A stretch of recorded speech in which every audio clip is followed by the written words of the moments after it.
എവിടെ നടിയായിട്ട്? അയ്യോ ഞാൻ അണ്ണാച്ചിനെ എടുത്ത ചേച്ചി. അയ്യോ കളറില്ല. അണ്ണാച്ചിക്കോ? അയ്യോ അണ്ണാച്ചിക്കല്ല, നൈറ്റിക്ക്. എടി നിനക്ക് വേറൊരു പുള്ളിയില്ലായിരുന്നോ? അത് അണ്ണൻ പൊക്കിയില്ലേ ചേച്ചി?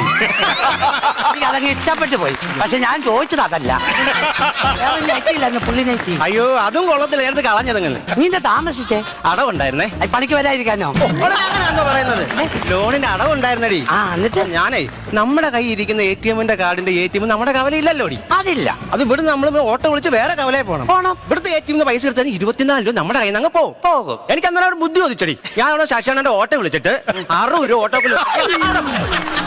അത് എടുത്തോണ്ട് വന്ന് ഞാൻ ഗിരിജയുടെ വീട്ടിൽ കൊണ്ട് കൊടുത്തിട്ടാണ് ഞാൻ ഈ വരുന്നത്. ഓടി മണ്ടി ഇതൊന്നും ബുദ്ധിയല്ല. ഞാൻ കാണിച്ചല്ലോ എന്തോ നല്ല ഒരു ബുദ്ധി പരിപാടി. എനിക്ക് റേഷൻ കാർഡ് കൊണ്ട് ഞാൻ പഞ്ചായത്ത് ഒരു ആഫീസ് ഒരു കാര്യത്തിന് പോയി. അവിടെ ചെന്നപ്പോ എന്നാ പറയുക, റേഷൻ കാർഡിൽ ഒരു കോപ്പി വേണമെന്ന്. റേഷൻ കാർഡ് എന്റെ കയ്യിലിരിക്കുവാന്നേ. കോപ്പി പറഞ്ഞ വീട്ടിൽ ഇരിക്കും. ഞാൻ 100 രൂപ അവിടുത്തെ ഓട്ടോക്കൂലി കൊടുത്ത് വീട്ടിൽ പോയി ആ കോപ്പി എടുത്തു. അല്ല പിന്നെ എനിക്ക് ആ കോപ്പി നഷ്ടമാണ്.